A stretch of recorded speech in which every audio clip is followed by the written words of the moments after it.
Salom Buxoro, salom Ark. Quyosh elektrik stansiyalarini audit qilish, tekshirish ishlarini davom etamiz va bugun biz O'zbekistonda aktuallashayotgan gibrid fotoelektrik stansiyalarini tahlil qilishni boshlaymiz. Bu yerda biz 3 ta 4 ta joylarga aynan 10 kW, 20 kW, 50 kW gibrid stansiyalari o'rnatilgan obyektlarni boramiz, ko'ramiz, tahlil qilamiz va nima uchun gibrid stansiyani u odamlar tanlaganligi haqida ham sizga o'z fikrlarimizni, xulosalarimizni aytib o'tamiz. Do'stlar, demak biz boshladik. Birinchi obyektimiz.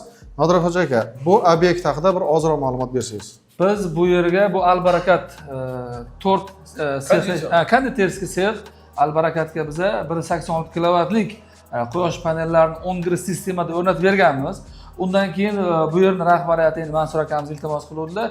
Ya'ni o'zimizga gibrid stansiya ham o'rnatib bering deb. Keyin bularga biz 10 kilovatlik gibrid stansiya o'rnatib berganmiz. Ya'niki o'zlarining xonadonlari, keyin asoshenalar, kameralar, kassa apparatlar, shu video nabludinlar uchun biz qilib berganmiz bu ishni. Eng kerakli narsada mana markaziy tarmoqda tok o'chib qolgan paytda video nabludiniya kerak, yoritish kerak asoshenalar.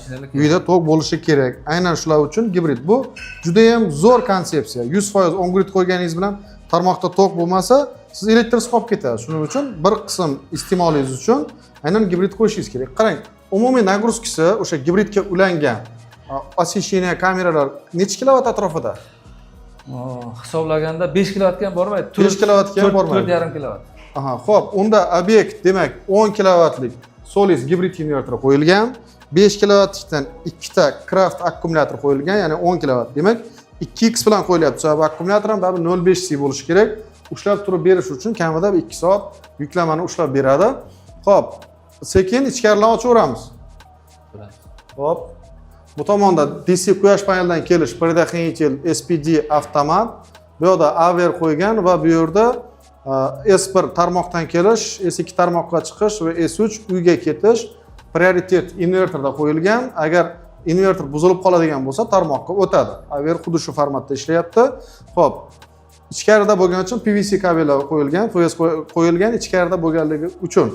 Xo'p, bu tomonga qaraydigan bo'lsak, akkumulyatorlar ulash. Ikkita akkumulyatorni parallel ulaydigan bo'lsa, mana plus minus oladi. Bundan plus minusni bunga olib, keyin bunda mana plus minus invertorga chiqqan. Sababi bunda kirish bitta. Shuning uchun ham ikkalasi parallel ulanadi. 100 amper, 100 amper, 200 amper va lekin zaryad razryadkada 100 amper qo'yiladi optimum. Sababi bu 50 amper bilan zaryad razryad qilinadi. Bu 50 amper bilan zaryad razryad qilinadi. Mana shu tomoniga hushyor bo'linglar va kabellar o'zidan chiqadi. Buni korobkasini ochgan paytingiz o'zidan chiqadi va o'sha kabellardan foydalanaverasiz. Keyin LAN kabel bu BMS uchun, aynan CAN 485 ga ulanadi. Bu yerda BMS uchun ulangan. Quyosh paneli ulangandan keyin eng muhim narsasi zazemleniya. Mana bunda ham zazemleniya bor, bunda ham zazemleniya bor va bu tomonda ham zazemleniya bor. Bu shart juda ham muhim, zazemleniya bo'lishi kerak obyektda. Keyin gibrid stansiya qo'ygan paytda yana bitta muhim narsasi bor. On griddan gibridga o'tayotgan ustalar uchun toka transformator. Gibrid invertorni ochgan paytingizda ichidan toka transformator chiqadi. Aynan toka transformator bu gibrid invertorning ko'zi. Gibrid invertor tarmoqdan qancha kelyapti, iste'molga qancha ketyapti, qancha so'rash kerak, mana shuni ko'rib turish kerak. Shuning uchun ham toka transformator bilan qo'yasiz. Umumiy hisobda hammasi joyida. Gibrid stansiyalarda birmuncha salqinroq bo'lishi kerak, soyaga qo'ygan bo'lishimiz kerak. Biz bu yerga yaxshi yechim qilib berganmiz. Konditsionerlar o'rnatib berganmiz. Konditsioner ham bor bizda. Ya'ni sovuq turadi, yaxshi ishlashiga ham ta'minlab beradi demoqchiman. Invertor 35 gradusdan baland haroratga ko'tarilmasligi kerak. Shuning uchun yo tashqarida havo, ochiq havo joyda qo'yish kerak. Sababi bularda IP65, IP66. Agar ichkariga qo'yadigan bo'lsangiz, albatta konditsioner qo'yish esdan chiqmasin. Xo'p do'stlar, obyektni ko'rdik. Obyekt haqida o'z fikringizni albatta qoldiring. Hozir biz boshqa 50 kilovatlik gibrid stansiyalar qo'yilgan joyga boramiz. O'zi Buxoroga kelishimizning asosiy sababi kecha Buxoroda seminar bo'lib o'tdi. Aynan Jinko Tigerning 3 quyosh panellari, Auxol invertorlari, Craft issiqlik nasoslari bo'yicha biz yil boshidan beri har bitta viloyatda bittadan seminar o'tkazib kelyapmiz. Ayrim joylarda 2 marta bo'lib ketyapti va bu oy o'tkazdik. Keyingi oy qayerda seminar bo'lishini xohlaysiz, albatta yozib qoldiring. Biz boramiz nasib bo'lsa u yerga ham va bu seminarlarni Powersan o'tkazyapti. Buning uchun Powersanga alohida rahmat va Buxorodan kelib qatnashganlarga ham rahmat aytamiz. Sherst aka, kecha seminar bo'ldi. Hozir siz obyektga kelib ko'rdingiz. Sotuvchi sifatida bu stansiyani o'rnatilishi sizga ma'qul keldimi va o'zi nima uchun obyektlarni aylanyapsiz? Endi biz faqat ofisda o'tirib o'rganganmiz. Bu safar mana seminar bahonasi bilan Buxoroda o'rnatilgan dalada bo'lsin, ichkarida bo'lsin, gibridlar bo'lsin, hammasini ko'raylik deb maqsadda chiqib keldik. Mana shu joyda mana siz bilan audit qilib, ko'rib, o'rganib, to'g'ridan to'g'ri kerak bo'lsa, potrебитель, iste'molchi, oxirgi iste'molchi bilan gaplashyapmiz. Mana shu bu obyektimizda, hozir Nodir aka o'rnatgan obyektimizda juda yaxshi va hammasi joyida o'rnatilgan. Bizlar garantiyalariga javob beradigan, hammasi normativlar bo'yicha o'rnatilgan deb o'ylayman. Mana hammasi ichkarida, ya'ni akkumulyatorni tashqariga qo'ymaslik kerakligini har doim talab qilamiz. Sovuqda qolib ketsa bo'lmaydi, jazirama quyosh tagida qolsa bo'lmaydi. Bu akkumulyatorlar ichkarida, pomesheniyada ishlatiladigan. Shu narsalari quvontiradi, hammasi joyida ishlab turibdi. Menimcha 1 yil bo'ldi, 1 yil bo'lib qoldi, ishlab turibdi hammasi. Muammo yo'q. Gibridni ko'pchilik aytadi, muammo chiqadi, gibrid qo'ymaymiz, qochadi gibriddan. To'g'ri o'rnatilsa muammo chiqmaydi. Xuddi shunday. To'g'ri o'rnatilsa, rashyoti to'g'ri bo'lsa, hisob kitobi. Aynan. Mana ko'rib turganday, umuman muammo bo'lmagan. Bir marta ham murojaat qilmagan servisga bizga. Maksimum 5 kilovat bo'lar ekan, maksimum bo'lganda boshqa paytda 3-4 kilovat nagruskada bo'lar ekan. Unda ham chiroq o'chib qolgan paytda gibridga o'tiladi. Hozir ham 100% turibdi akkumulyatorlar. Sababi tomda 180 kilovat quyosh paneli turibdi. Bu zaxira sifatida qo'yishyapti-da, shunday avariyli holatda ishlaydi. Xabaringiz bor, domlar qurilishida aynan tomga 50% ga quyosh paneli qo'yilish talablari bor va qo'shimcha sifatida aytilgan, ya'ni domdagi iste'mol, liftning energiya iste'moli, podyezdlardagi chiroqlarni yoqish uchun ham aynan energiyani domni o'zi qoplashi kerak. Shuning uchun ham biz hozir Buxorodagi yangi domlarga keldik. Bu yerda gibrid stansiyalar qo'yilgan, liftlarni energiyasini qoplash, ya'ni elektr toki o'chib qolgan paytda zaxira sifatida lift ishlab turadi. Ya'ni siz endi bu domda lift ichida qamalib qolmaysiz. Nodir aka, aynan bu domga nima uchun 20 kilovat tanlandi? Gibrid inverter, akkumulyator, nima uchun gibrid tanladingiz? Va hisob-kitoblar qanday bo'ldi? Liftning kilovati qancha edi? Biza bu O'zbegim domlariga hammasiga gibrid yechim qilib berganmiz. Sababiki bu har bitta domda podyezdda bitta motori bor, bitta lifti bor. Shuni hisobiga bitta masalan lift uchun 7 kilovat rashyot olganmiz, bitta nima dvigatel uchun, ya'ni suv nasos uchun 1-2 kilovat olganmizda, keyin asishina uchun 0.05 olganmiz. Shuni hisobiga jami 9 kilovatga rashyot olib 20 kilovatlik gibrid stansiya qurib berganmiz. Shunda gibrid quvvatini 2 barobar qo'ygansiz. Ha, shunaqa. Ya'ni zavodda ishlash uchun. Akkumulyator ham xuddi shunday. Akkumulyator Kraft IP65 lik akkumulyator tanlagan ekansiz, dom uchun ham yaxshi. Bu yerda ham shu. Xo'p, endi bu o'zi mana shu liftda bir qandaydir sulucha bo'lganmi? Tok o'chib qolib, lift ishlagan, bir odamlar sezgan masala joylar bo'ldimi holatlar? Bo'ldi. Bu holatda bizga ham aytishdi, ya'ni buni o'sha testiy rejimdan ishlatib ko'rganmiz. O'sha davlat tarmog'ida o'chirgan holatda, inverter ishlatgan holatga ishlatganmiz. Ishlagan, ish bergan, bemalol odam ichida qolib ketmagan, chiqarib muammo bo'lmagan. Biz ham tavsiya qilib qolamiz. Dom o'rnatganlarga gibrid stansiyani o'rnatishni litiy jiloza fosfat akkumulyatorlari bilan albatta. Hozir ko'pchilik joyda on-grid inverterlar qo'yilyapti-da, liftlarga, domlarning tomiga quyosh panel qo'yapti, on-grid inverter qo'yapti. Maqsad nima? Energiya iste'molini qoplash, to'g'ri, lekin quyosh panel qo'yishdan maqsad avariyli holatda liftda odam qolib ketmasin, dom suvsiz qolmasin, chiroqsiz qolmasin. Shuning uchun ham quruvchilarni iltimos qilgan bo'lardik, smetaga gibrid kirgizib, gibrid qo'yishi, mana rashyot o'rtacha bitta podyezga 15-20 kilovat yetadi. Xo'p, mana ko'rganingizdek ishlar chiroyli qilingan, temir shitlar bilan qo'yib, ichiga kulerlarni qo'ygan, termorelay qo'ygan, 30 gradusga qo'ygan va chertakni ichiga qo'yishmagan. Yaxshi, shunisiga men quvondim. Domni ichiga qo'ygan, salqin joyga va inverterlar tashqarilarga qo'yib tashlamagan. IP65 tashqariga ham ko'taradi, lekin yaxshi qo'ygan va kabellar liniyalari, zazemleniyalar akkuratni qilingan, hamma narsasi, inverter rashyoti, gruppirovkasi ham joyida. Va yana bitta narsa aytib ketay. Gibrid tizimda biz AVR ishlatganda qanday qilamiz? AVRda prioritet tarmoqda turadi, tarmoq prioritet inverterda turadi, uzr. Gibrid inverter AVR ishlatganimizda aynan prioritet gibrid inverterda turadi va bizada inverter buzilib qolgan paytda AVR ishlab tarmoqda energiya oladi. Endi klientning xohishidan kelib chiqqan holatda, situatsiyadan kelib chiqqan holatda boshqacharoq variant ham qilish mumkin. Aynan bu obyektimizda akamiz shu ishni qilgan. Ya'ni AVRda prioritet aynan tarmoqda turibdi. Tarmoq uzilib qolgan taqdirda gibrid inverter ishlaydi. Ungacha akkumulyator 100% zaryadda turadi. Avariyli holat uchun gibrid nimani akkumulyator ishlatyapti. Qolgan paytda invertorimiz как on grid invertor sifatida ishlayapti. Mana Сразу переключение bo'ldi avtomatik. hozir demak liftimiz davlat tarmog'idan emas, gibrid invertordan olyapti. Ha. Lift pastga tushib ketdi. Ha. Yana yo'qolman. Bo'ldi. Endi davlat tarmog'iga o'tdi liftimiz, invertor zaxirada qoldi. Shunday. Bo'ldi. Shunday. Bu ham yechim. Siz qanday qilgansiz albatta yozib qoldiring. Do'stlar, biz Buxoro bo'ylab hozirda Buxoro shahridamiz. Obyektlarni ko'rib, tahlil qilish ishlari bilan davom etyapmiz va bu obyektimiz aynan 50 kilovat gibrid stansiya o'rnatgan. Aynan 50 kilovatlik akkumulyator, 50 kilovatlik gibrid invertorlarni qo'ygan va tomga ham quyosh panellarni qo'ygan. Hozir shu yerda как audit qilish masalasida yuribmiz. Nodir aka, bu yerda to'liqroq ma'lumot bersangiz, qanday bo'ldi bu yer, qanday qilib 50 kilovatga o'tildi bu yerga? Biza Buxoro shahridagi, ya'ni Samarqandlikda Bahodir aka uylarida biz bu yerga oldin 30 kilovatli quyosh panel o'rnatib berganmiz, gibrid stansiya qo'yib berganmiz. Keyin endi bularni bu xonadonni gazlashmagan, ya'ni to'liq elektrlashgan. Shuni hisobiga bu 30 kilovatligimiz sal yetmaslik qilib qoldi. Shuning uchun biza Kraft akkumulyatorlari bilan gibridni yana elektr stansiya qo'shib berdik 20 kilovat. Hozirda bemalol svet o'chgan paytda ham bu gibrid stansiyamiz xonadon to'liq elektr energiya bilan ta'minlab beradi.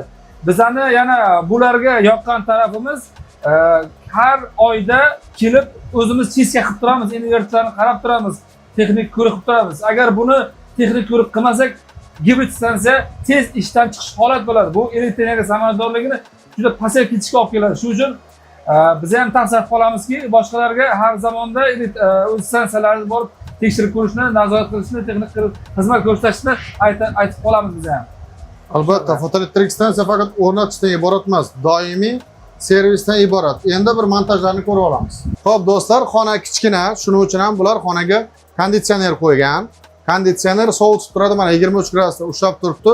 Bu juda ham muhim va mana Deltron 10 kilovatdan qo'ygan, har bittasiga 10 kilovat akkumulyator qo'yishgan, quvvat yetmagan, gazlashmagan hudud bo'lgani uchun va bu yoqda mana Solis invertor qo'yapti. Hozirgi paytda Solis invertor mana quyosh panel obyektga 3 payti bo'lyapti. Energiya beryapti va akkumulyatori 99% holatda turibdi. Mana 1 4 5 ta 5 ta olyapti, 4 ta olyapti. Bu BMS. Nima uchun 4 ta olyapti desangiz, har bittasi 50 voltdan 200 volt bo'ladi. Bu Solis invertorimiz akkumulyatorni qabul qilishi, ko'radigan bo'lsangiz 120 voltdan zapas bilan qo'yish kerak. 4 tasi 50 dan 200 volt bo'ladi. Bu 120-150 volt bo'lsa, stabil ishlab beradi. Shuning uchun ham bu high voltage qo'yilgan, low voltage emas, high voltage, ya'ni akkumulyator ulanishi katta voltda turganligi uchun va bu yerda switch zapasi, quyosh panel 2 ta 10 kilovatdan ulangan, Wi-Fi ulanib turibdi. Bu yerda akkumulyatorga ulanish bu high voltage bo'lgani uchun amper kichkina bo'ladi, volt kattaroq bo'ladi. Hozir ishlaydigan amperajni mana bu joydan ko'ramiz, 50 amper.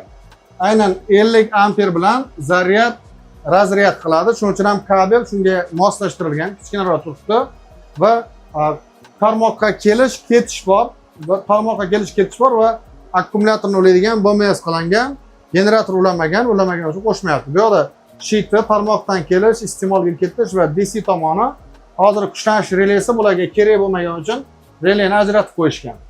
Do'stlar, mana ko'rganingizdek, biz 3 ta gibrid stansiya o'rnatilgan joylarni bordik. Bittasi xonadon, bittasi ishlab chiqarish sexi, yana bittasi dom bo'ldi va hammasida 10 kilovatdan 50 kilovatgacha fotoelektrik stansiyalar qo'yilgan. Aynan gibrid stansiyalar qo'yilgan.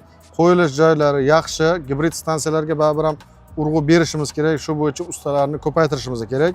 Sherzod aka, mana Buxorodagi safarimiz ham o'z nihoyasiga yetyapti. Buxoroda kecha seminar o'tkazdik. Mana bugun obyektlarni aylandik. Xulosalaringizni gapirsangiz bu o'tkaziz. Buxoro juda ham yaxshi seminarni o'tkazdik. Buxoro biz uchun yaxshi bozor. Buxoroda bizani ko'p xaridorlarimiz bor deymiz, partnyorlarimiz bor deymiz. Nodir aka mana shular ichida Manan Solar bular bilan yaxshi ishlayapmiz va bulardagi o'sha mutaxassislarning ishini o'zimiz yaqindan ko'rdik. Hozir tendensiya o'zgarib gibridga o'tyapti. Gibridni bilasiz, hammam o'rnatmayapti. Gibriddan bizani ustanovchilarimiz qochadi. Men aytaman, gibridni mard ustanovchilar qo'yadi. Birinchidan uni hisob kitobi, birinchidan uni klientga to'g'ri tushuntirish o'zi. gibridga o'ndirish, o't gibrid yaxshiligini tushuntirish. Bu klient ham chiroq o'chganda bilyapti gibrid yaxshiligini. O'shanda rahmat deyapti-ku mana. Chiroq bo'lmasa mahallada, o'shani uyida chiroq yonib tursa, rahmat, zo'r foydali ekan deb mana hozir bitta obyektini ko'rdik, 30 kilovat qo'yilgan, yoniga yana 20 kilovat qo'shilgan. Gibrid mana, qarang. Demak, ishlatib ko'rgan odam gibridni biladi. Va shu joyida o'rnatilgan joylarni borib xursand bo'ldim ko'rib. Bizning mahsulotimiz stabilni, chiroyli, yaxshi ishlab turibdi. Ya'ni to'g'ri o'rnatsa, hammasi yaxshi ishlar ekan. Albatta. O'zimiz ko'rdik, videolar qildik, videolari chiqadi.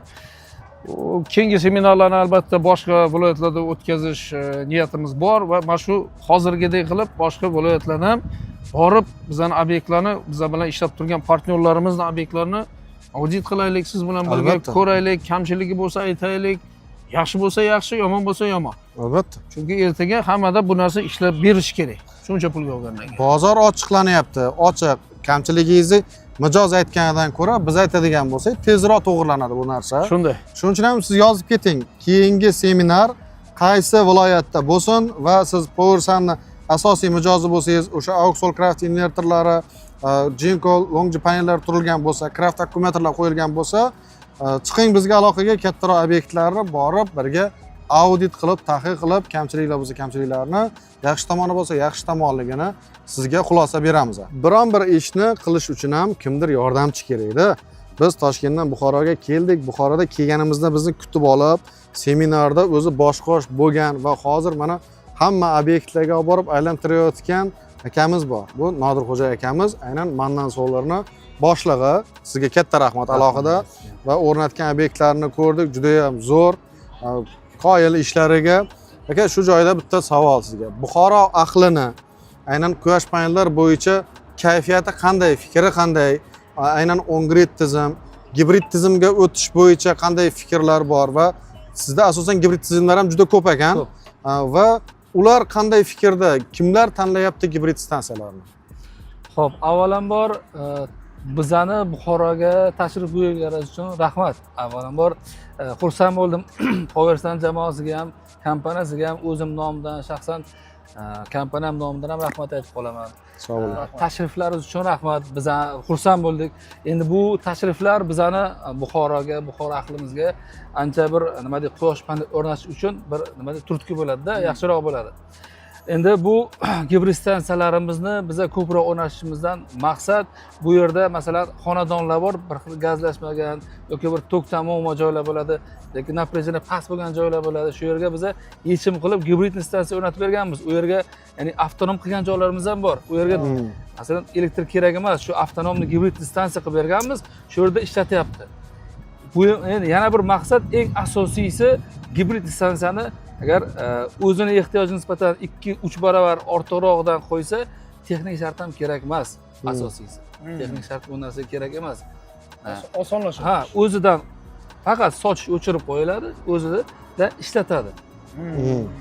Biz ham tavsiya qilamiz. Biz ham tavsiya qilamizki, qolganlarga bizani kuzatib turgan o'sha quyosh panel o'rnatmoqchi bo'lganlarga tavsiya qilib qolamiz. Har doim gibrid stansiyani o'rnatish kerak. Litiy jeleza fosfat akkumulyatorlar bilan.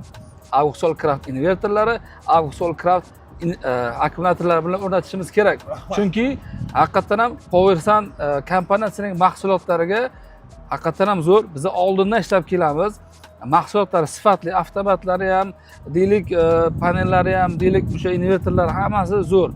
Biror joyda biron bir muammo chiqarmagan. Shu uchun yaxshi hamkorimiz. Shu uchun tavsiyanli biz shular bilan ishlab mahsulotlardan foydalanib, o'sha stansiyalarni o'rnatamiz. Aholi ham xursand, biz ham xursandmiz, chunki muammo chiqmaydi. Aytgan joyda aytgan effektni beryapti. Biz ham shu sizlarga tavsiya qilib qolamizki, on-grid sistema da to'g'ri, yaxshi, lekin undan ko'ra gibridni stansiya o'rnatganimiz undan-da yaxshiroq. Biz ham tavsiya qilamiz. Endi bundan buyog'i gibridni stansiyaga o'tamiz, harakat qilamiz. Sizlarga ham tavsiya qilamizki, buyog'i faqat gibrid stansiya o'rnatishlaringizni. Shu joyda ana domdagi yechim juda ham zo'r bo'lgan, menga yoqdi. Biz ham malaka oshish kursimiz bor, bilasiz. Agar gibrid tizim bo'yicha o'rganish xohlaydigan bo'lsangiz yoki ishchilaringiz bo'lsa, yuboring. Albatta gibrid stansiyalar ustanovkasi bo'yicha yordam beramiz. Bitta akamiz keldi bizda Patokda. U quruvchi ekan. Aynan ularni shu qurayotgan domlariga gibrid stansiya qo'yishi talabi qo'yilgan ekan proyektda. Liftni va o'sha podyezdagi yoritish chiroqlarini yoqib berish uchun. Aynan u keldi, o'sha yerda biz hisob kitoblar qildik. Hozir ular endi qilishadi. Sizda уже ishlab turgan, ya'ni sinovdan o'tgan liftda. Bu juda ham muhim. Mana ko'p qavatli binolarda 10-chi, 15-chi, 16 qavat, 20 qavat bo'lib ketdi-yu, deylik ob'ektni issig'i, chiroq o'chib qoldi. Tarmoq yo'q. 20-qavat yoki 16-qavatda turadigan odam 1-qavatdan 16-qavatga chiqadimi? Yoshi katta bo'lishi mumkin. 2 so'mkida yuki bo'lsa-chi? Shunday. Bu juda ham yomon narsa bo'ladi. Hozirgi issiqda agar lift ilinib qolsa, shuning uchun ham iltimos qilgan bo'lardik. O'shanday joylarga gibrid tizimlarni zo'r qilib yechim qilib berishimiz kerak. O'sha lift tashqi tarmoqqa bog'liq bo'lmagan holatda ishlab turadigan, suv masalasi, masalan, suv nasosga ulangan ekan, tok bo'lmasa ham suv bo'lsa, suvni o'zi gibrid tizim ishlab turaveradi. Suvda chiroq bo'lib turadi. Bu juda ham muhim narsa, yaxshi yechim. Shuning uchun ham sizga katta rahmat. Biz safarlarni davom etamiz, kuzatishda davom eting.